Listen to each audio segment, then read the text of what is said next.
All right, man. So we're here with Gary Hashman from Bobcat MMA, Starbrick Jiu-Jitsu. So what we wanted to do today is go over not specifically injuries, even though that's what I have, and Scott brought this up, is all the roadblocks and overcoming the roadblocks that might hinder your training. So not specifically jiu-jitsu, but obviously that's what we do. So anyway, just let's talk about overcoming roadblocks in your training. Would be the easiest way to say. So I'll let you start. Obviously, I have this injury now. It's a great prop, and I'll go through this here secondly. But what is the worst injury, or the injury that one of the main injuries that you had to come over to train in jiu-jitsu? I was training a guy. We were drilling Americanas, and a newer guy. I was a blue belt at the time, and he got into position, anxious, wants to show off for everybody, and kind of ripped the Americana and didn't give me a chance to tap. And it caused some issues in my shoulder, rotator cuff type stuff. It got to the point where I couldn't pick my kid up anymore. So pairing with that at the same time, my wife's father was sick, and he was at the hospital. And so there was a lot of running back and forth to the hospital. Made sense for me to take some time off. And so that put me out for probably about 2.5 months. So were you instructing at that point, or were you just at the gym? I was like an assistant instructor at the academy. So yeah, I was instructing. So, and I guess I'll go through mine real quick. So even for people that might see this, because we might just run this as a standalone podcast too, not just always visual, but I have a torn bicep and just had surgery a couple days ago.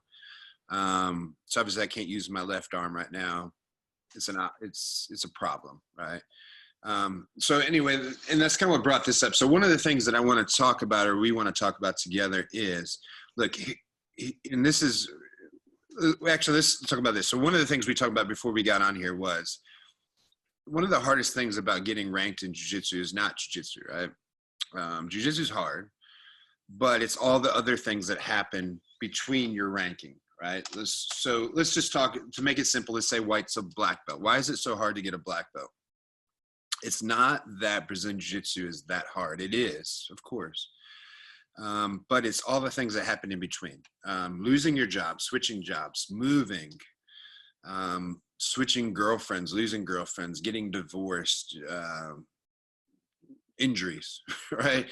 On and on and on. So, which means there's a bunch of excuses, number one, but there's also, even if you don't say they're excuses, there's things that take you out of the end goal, right? Meaning that if I could just show up for training every day, that's simple. But there's a lot of extenuating circumstances that make that hard, right? Injuries are simple, right? So, but all those things. So we're talking a little bit about injuries, but just roadblocks in general. So how do you overcome those roadblocks, and what should you do? So really what I'll say, just to kind of start it with, is what I tell everybody at the gym, just knowing from experience. And really this came from, I'll just give you a thing. So when I trained with Hoist Gracie for a long time, probably around 2002, 2003, so a long time ago, I think I hurt my knee or something. Actually, I know for sure. My knee was popping out left and right, my right knee. I was going to definitely have surgery. I couldn't keep it. It just wouldn't stay in place. So I'd roll with people, it'd pop out. The only reason I wasn't having surgery is because I was a blue belt. I knew I was close to purple belt. So I was like, I don't want to have surgery and then be out all this time and not get my purple belt. So I was like, at least I need to get some purple belt. And then after I get there, then I'll have surgery. I'll worry about it then. So I just kind of kept pushing through, and I kept talking about, I was getting really frustrated because training was hard and my leg would get hurt. And I said, look, what should I do? And he's like, just have surgery and keep training, like make it real simple, just like those Brazilian guys do, right? Just have surgery and keep training. I was like, well, it's not that simple. If I have surgery, I can't move my leg, and then I can't train. And then he gave me an example. He's like, well, my friend broke his left ankle and he couldn't hold, half guard. So then he just everything on his right side, whatever side it was, right? And then he is, because of this, and subsequently because of this, he got really good at half guard on the other side.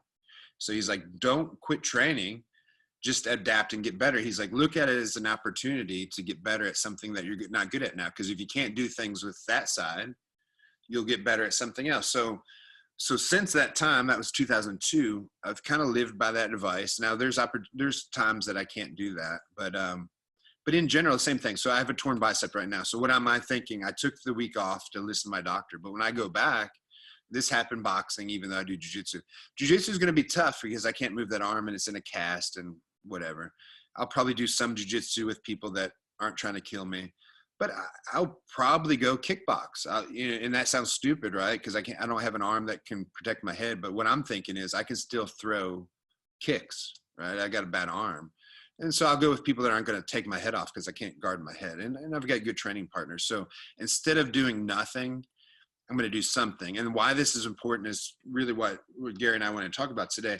The biggest thing I've found, if you get hurt, if you lose your job, if you lose your wife, any of these extenuating circumstances, if you leave the gym, it's harder to come back. So that's number one. Number two is you're just doing nothing, right? Like you're not taking an opportunity to keep going and getting better. You're literally not getting better because you're getting worse. But it's just one of those things that you're just doing nothing. You're not doing anything for yourself. You're not doing anything mentally. You're not doing physically. So I think one of the things I've always told the guys at our gym, if they got hurt, is like, don't quit coming. I use the exact story I said about Hoist Gracie, but I had a guy that blew his knee out. Told him the same story. Look, you're going to have a brace on your leg. You're not going to be able to do anything. Why don't you come and do mount escapes? Why don't you do this? Why don't you do that? Come to the gym. Come to the gym and take notes. As long as you're still here, you're still in the environment. You're still getting better. You're still learning. So that's what I wanted. I mean, what's your thoughts on that? I've kind of taken the first 5 minutes and just kind of spouted off on, but what's your thoughts on the same situation? So I think here's as instructors, the tricky thing is to not look like we're doing this for money, right? And that's where it gets hard because everybody has the stuff going on in their life. And we have an academy and we need to keep the academy running. We need people to be there. We need people to pay their dues. That way we can keep the doors open and the lights on. And so a lot of times when we're like trying to press people to come, it can feel like I need you here for me. Yeah. But the truth is that I don't need you. I want you here for you. Obviously jiu-jitsu is doing something for you and that's why you're here. Right. So like, I think that's the big thing for me as an instructor is I try and be careful on how I ask people to come. And not to cut you up, but that's a better point that I made. I'm glad you brought that up because I think that's one thing, and maybe I don't think about it, could get misconstrued because I kind of forget we're all a family, right? The way I teach my gym, the way you teach your gym, I feel like we're all friends, and there is a money aspect, right? People are paying to be there. I sometimes forget, right? Like, and not because I'm taking advantage of them or vice versa. It's just that I forget about that aspect, right? I just do. So then that's a great point because it's very important for every aspect of it, physically, mentally. You're looking at almost always. In like maybe 100% of the time, so it should be always, I am looking out for that person. Like if you hire, like essentially if you're paying, you're hiring me as your coach, right? At that point, then I take that really to heart, and that's everything I do then is for that thing. Every day when I show up, there's days I don't want to be there too as an instructor, not even like has nothing to do with injuries. They're just like, I'm burnt out, I'm tired, I worked all day, I fought with my wife, and like I don't want to be there, but I'm there for you. And I'm there whether you're hurt or you're not hurt or whatever's going on, what's going on in your whole home life too, the same thing. The difference is kind of what you and I talked about before we got in here. I have to be there. I run the gym, right? So my name's on the door. People are, they're kind of paying for me to show up, right? So I take the responsibility seriously and I show up. However, if you took all that away and I didn't have to be there, then I need to make decisions. That's where you're at, right? Like, or the instructor, the non-instructor's at. And so that's kind of what the advice that I'm giving. That's great. What you said is great because I don't want that to be misconstrued. Is that obviously everybody needs the money to keep the lights on, but 100%, everything I think of from this moment on has zero to do with the money. It has 100% to do with what's going to make you a better human and a better jiu-jitsu practitioner or whatever else I'm teaching. Right. but now going personally, because all of us started out as, we didn't start out owning a place and teaching. We started out as somebody's student, right? And so like, how do I keep myself motivated through injuries or whatever? And I always come back to like, it's funny how jiu-jitsu mimics everything else in life, right? If you are in an environment, you become comfortable with the environment, you enjoy the people that are in that environment, and that's what keeps you coming back. And when you separate yourself from it, you feel like you're regardless of how good a friend you are, there's growth happening there without you. And so whether it be families or jiu-jitsu families or whatever it is, if you extract yourself from that for a length of time, new people are coming in, new friendships are being made, and you're putting yourself outside of that group. And when you come back, it's hard to feel like the group is the same, you know? Yeah. And so I think, and we kind of talked about this before, like people when they get injured, that maybe like they have the look like, oh, something popped. But the fear is not, oh man, I've got to worry about my elbow or I've got to worry about my shoulder. The fear is that I'm not going to be in my group anymore. Mm-hmm. Just like you said, you can't stop being part of that group. Show up, take notes. Show up and work what you can, whether it be a half guard position from the other side, or if it's, hey, I'm not doing any arm locks when we roll because I did something to my elbow. But show up and work through it the best way you can. Do it smart. You know, I think another thing is if you've got something that's sore but not injured, right? And you need to take it easy with your arm or whatever, pick your partner. Make sure you choose the right guy. There's plenty of people to roll with. Don't choose the young guy who's getting ready for competition next week if you're nursing a knee. Yeah. You know? Well, yeah, and I think a lot of people have a hard time with that, especially men, right?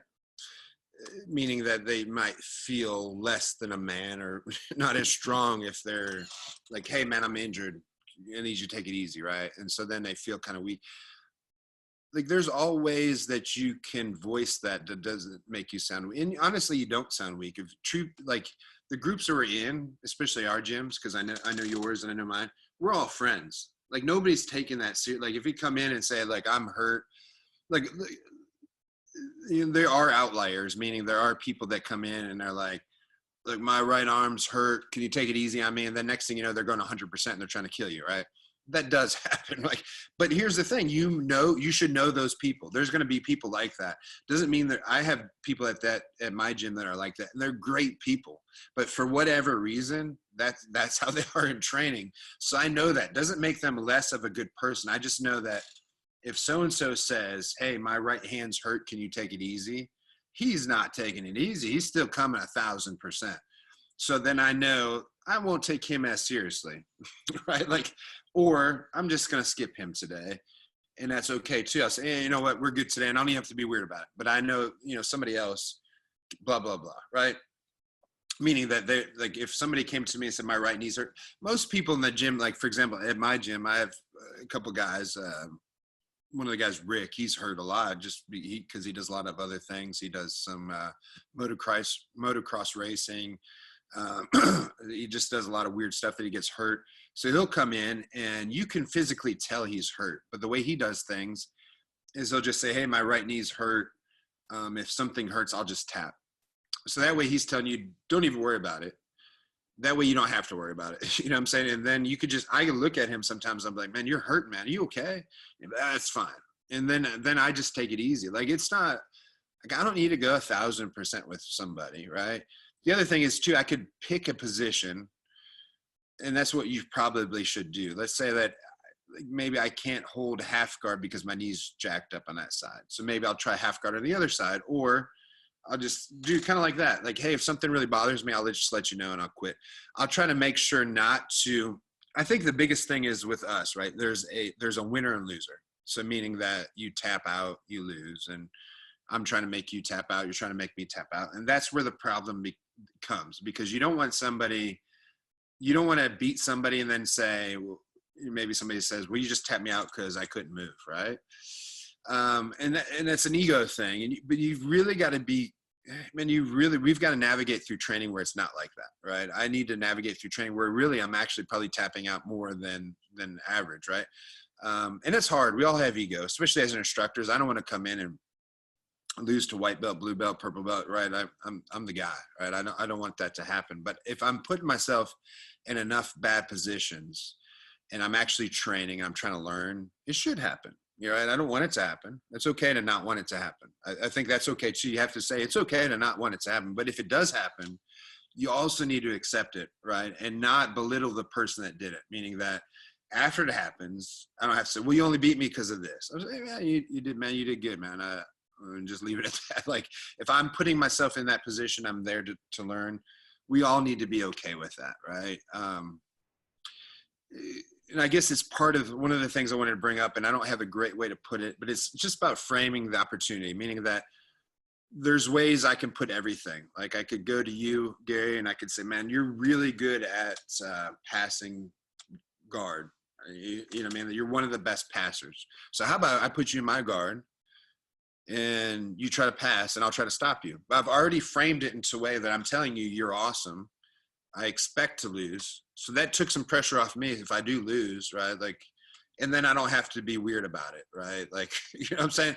There's also ways that maybe you can frame that if that's truly your problem is it's more of an ego thing internally, that you don't want to show up injured because you don't lose to somebody. You can frame it in a proper way to make it still okay and not be weird about it. Meaning, because I don't want to diminish you by injury too. And I think that's another problem. I could say, hey, like, personally, if I came, I'd say, hey, look, my knee's hurting.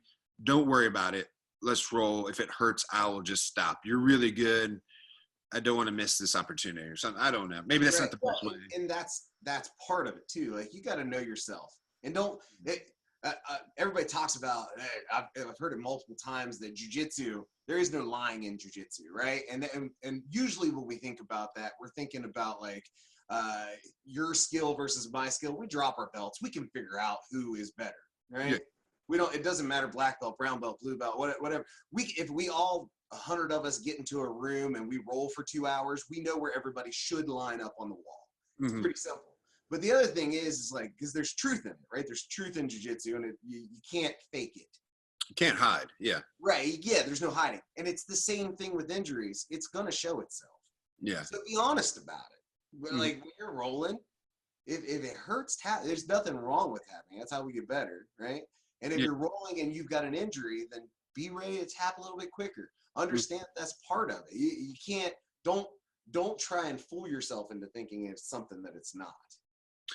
For sure. And there's a caveat with that too, right? So Gary and I are not doctors, right? So, and I say that because you should know the difference. If I'm showing up and I'm training and it's making my injury worse, then maybe you shouldn't train, right? If you can't figure out a way around it. Man, there's times like that. Like, if, for example, me, I've had torn bicep. If I was going and grabbing Gary by the head and pulling on him with my bicep, and it was tearing worse, then I shouldn't be there, right? If I can't work around it. So there's a caveat between that. Like, if you're making yourself worse, don't do that. However, there should be a way that I know that I can work around that, right? And if I can, then I should be there. So I just want to make that extension, that different, because there is times I've had people tear their ACL, and they've done this and they've done that. Some pretty bad injuries that maybe they can or can't work around. You got to know your body, right? You've got to know that. Then the other thing too, though, is I think sometimes besides the physical thing of everything that we're talking about, is one of the things that's mislooked is the mental part of it, right? And that's kind of what you said earlier, is that sometimes I've seen people get hurt at my gym and myself like recently, and twice that I can think of, that where it looked like I was probably in agony, and I've had people come over and like, man, are you okay? The agony wasn't from the pain. The agony was the mental thought in my head thinking I can't train. And it was just really, I was about ready to cry. And I've seen other people like that. So I think the mental aspect is huge, because that's what we feel when we get hurt, is that you're tore up because you know what that's taken away. Like, now my road to black belt or whatever belt that is put on hold. My road to staying in shape. A lot, and let's be honest, a lot of the training for us, for a lot of men and women, is a mental thing, right? Is that this what makes me a normal human? This is what calms me down. This is what levels me out, keeps me in shape, keeps me just everything. It just keeps my life normal. So if this is all taken away from me, I'm screwed, right? So it's hurting me. But I think as soon as the injury happens and a doctor tells you like you're hurt, then people, they quit. And look, I'm not saying sometimes rightfully so, but they forget about that mental aspect. So you don't have a replacement for all that, right? I don't have a replacement for Gary being my friend. I don't have a replacement for all that. So if I take all that away, all that camaraderie I had at the gym is gone. Now I'm sitting at home. I'm worrying about my injury. I'm worrying about whatever else. Like we kind of got talking about injuries, but right, whatever roadblock that is, like I'm not going to the gym for whatever else. So now I'm focusing on whatever that is that's bothering my life, and it's making it worse, right? It's feeding into that mental aspect. And now I'm eating bad. I'm drinking. I'm just wallowing in my depression, and I'm making it worse and worse and worse. And then all of a sudden I've got to dig myself out of this hole on top of the injury or on top of losing my job or losing my whatever's taking me out of training, right? And that's not good. Like it's harder to come out of that hole, right? Yeah, well, and for a lot of us, this is our healthy outlet, right? Yeah. It's not just physical. Like I don't, outside of jiu-jitsu, I listen, I'm not gonna lie, I don't do a lot of exercise. Yeah, no doubt. I'm at work or I'm at jiu-jitsu all the time anyway. Yeah. Right? So like I spend most of my time there, but outside of that, I don't do a lot. And so it's my outlet physically, but it's also my outlet mentally. Mm-hmm. And if if something takes me away from that, I remember the 2.5 months that I had to take off. I felt myself like, okay, like I'm all the guys that I'm not seeing, that I only see at jiu-jitsu, because that's where we spend all of our time together. I'm not keeping those relationships. They're at jiu-jitsu. I don't want to bug them and call them. So I'm going to, I'm trying to respect the fact that they're still, I don't want to be the Debbie Downer, right? Yeah. Because I couldn't make it in because I wasn't training. And it's the same thing with other things in our life, whether it be a divorce or whether it be job switching or, hey, I don't have any money and I've got to work extra shifts or whatever the thing is. We also, a lot of times, don't want to be the Debbie Downer and weigh people down with those problems themselves. Like I know for me, like I try and internalize that, and then I go choke people, and that makes me feel better. Yeah. And then I go home and I can sleep, right? Like because I got all of that frustration out. And on top of that, like trying to not get choked is as much as a stress reliever, because then it puts all that other stuff in perspective. I didn't die today, right? Yeah. Well, a lot of people talk about that. For that, let's say you and I roll for 5 minutes. For that 5 minutes, all that you and I are thinking about is each other in a weird way, right? Yeah.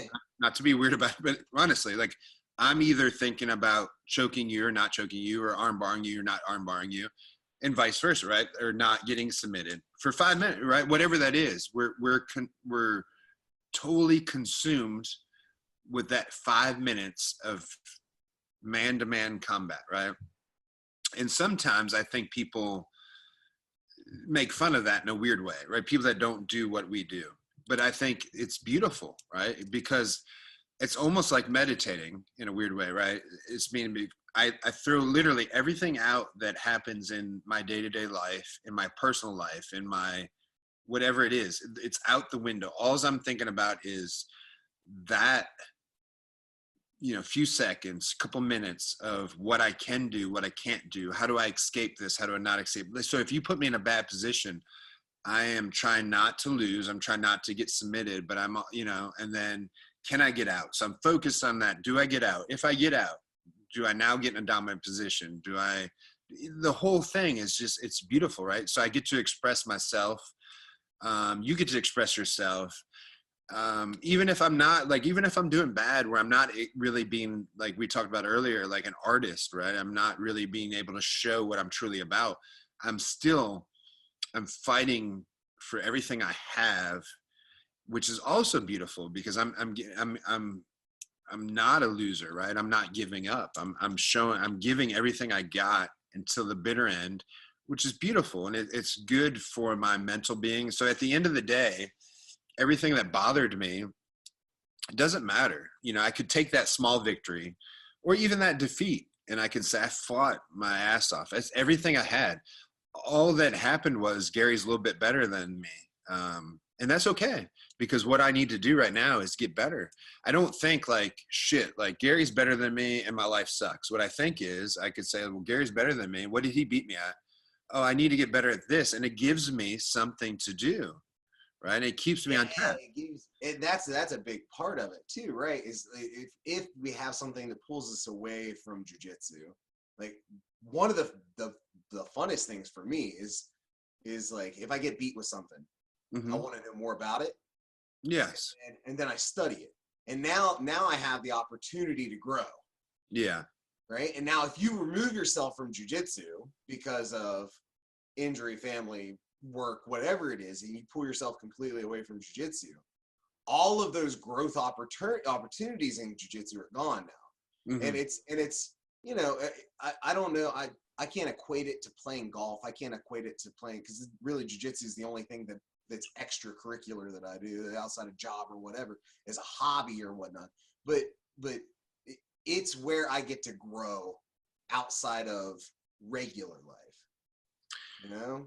No, and that's what I was thinking here is it's oddly enough in sports, which I think is lost on a lot of people, especially parents, right? When you see parents yelling at their kids to do this and that, they forget that sports essentially is just life lesson, right? Like when my kid goes out, win or lose, he's learning something and I get to teach him something at home, right? That's what jiu-jitsu is. And that's what, let's not even jiu-jitsu, let's say boxing, kickboxing, whatever. That's what sport is to us. So what we forget in normal life is if I don't get a promotion, my boss is mean to me. A lot of times people just sulk, right? They have a bad day at work. They go home, they drink, they eat bad. I do all those things. So I'm you know what I'm saying? Like, and then you sulk. The different, we forget that even that is kind of a game, right? Because the difference in jiu-jitsu is like, if Gary, if you choke me, I got two options. I go home and I'm like, Gary choked me, and I go to sleep and I hate myself, and you know what I'm saying, like life sucks, and I'm either like subservient to you, or you know what I'm saying, or like I want to get better and I learn. And we're more apt in sports to learn, right? Like whether it's basketball or anything. Like if I lose in basketball, I'm like, okay, my defense wasn't good enough. I need to get better defense, and so you can't make those shots, and then I move on.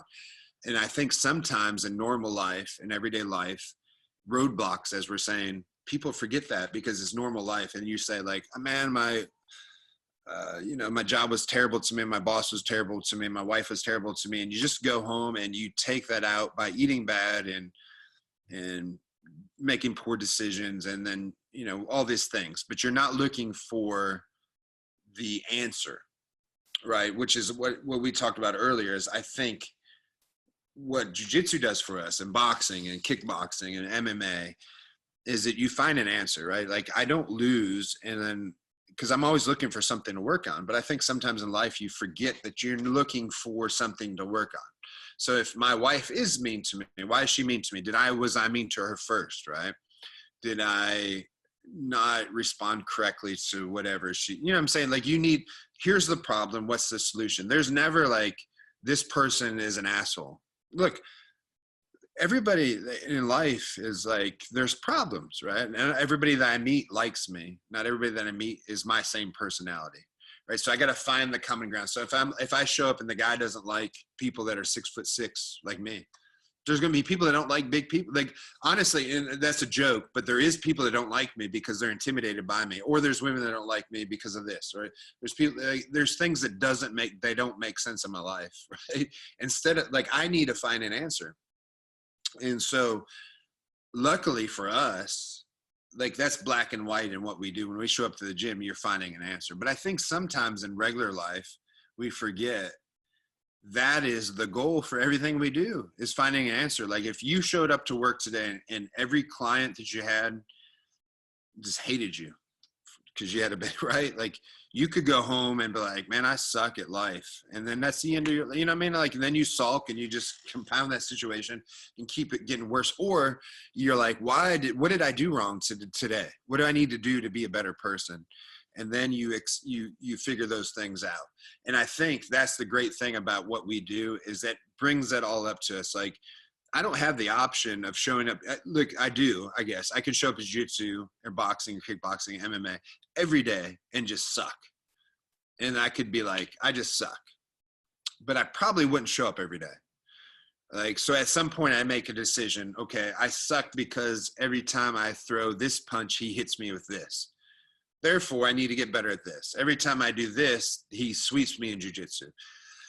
And anyway, the point is, I think roadblocks happen in everything besides what we do. We need to overcome them. We need to accept responsibility. So I need to say, like, I got swept because I made a mistake. I always make that, it's not really a joke, but I make that, like, if Gary beats me, I don't say Gary's better than me. What I say is that I made a mistake.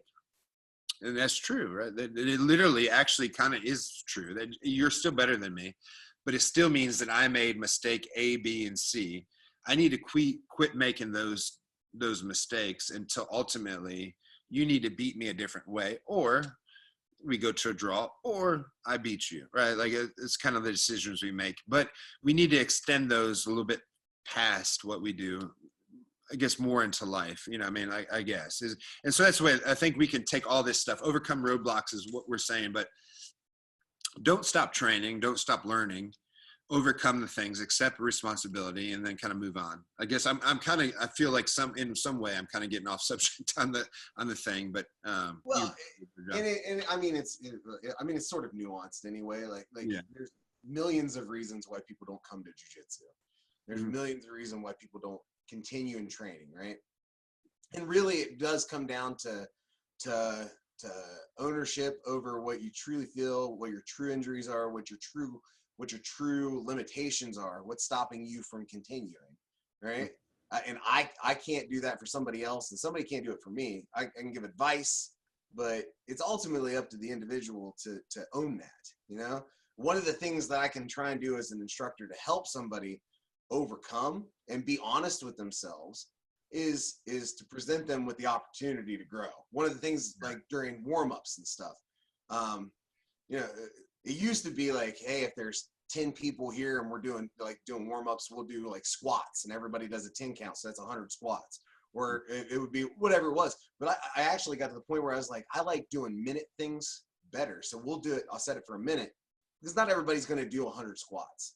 You're going to have some people that are not in as good shape. And then for other people, 100 squats isn't enough, right? So I set up a minute, and it's like, this is your minute. You use this minute we're doing squats. Nobody's going to judge you at the end of this, right? If you got bad knees, maybe you only get 30 squats. If you're in great shape, you get 100 squats. But it's up to you to do your squats. I can't do them for you. This is your turn to own this. You know if you're cheating yourself. I can't cheat you if it's your minute. Yes, yeah. And so it's the same thing in jiu-jitsu. This is your role. You can either roll to the best of your ability, right? Or you can't. And you can give up on it a little bit, you know? And only the individual knows. And it's just like, I think a lot of times, like, we lose people who get injured. I would say probably white to blue belt, right? Sure. Purple belts, brown belts, black belts get injured. They always come back because they've already seen what it takes to get a black belt. They know that one injury isn't the thing. There's going to be a lot more roadblocks that try and stop you from getting a black belt or beyond, right? So like white belts, it really is about white belts. Like, this is just your first roadblock. An injury is just your first roadblock. There's going to be other stuff that tries to step in the way, and you just got to find ways around it. Like you said, you got to navigate around those things, find ways past these roadblocks, and ultimately it is ownership. But as an instructor, like, talk to your instructor, take notes, come to class. Don't pull yourself out of the environment. Don't pull yourself away from those people that are your friends now, because the more you're away, the less you're going to want to come back. Yeah. No, and that's, you've done a really good job of saying all that. I think, just like you said earlier on, look at everything as an opportunity to grow. right? And that's hard to do. But I think if you can keep, and this is directly from your statement too, but if you can look at everything as an opportunity to grow. So rather you're looking at what I said with Hoist Gracie is like, yeah, you broke your left ankle.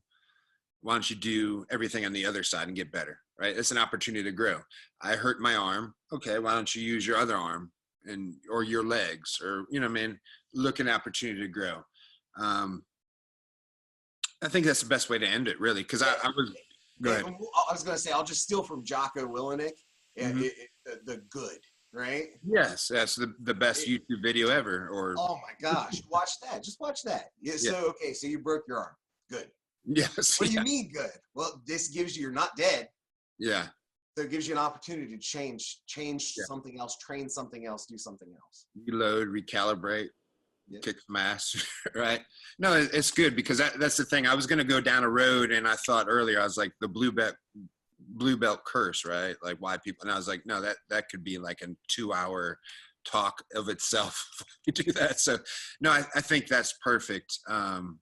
Yeah, that's awesome, man. What you said right there, and even tying it into Jocko was saying, this happened, good. What do I do to fix that is the ultimate way to finish all this stuff. I think whether it's jiu-jitsu, whether it's athletics really in general, or it's life, look, things are going to happen.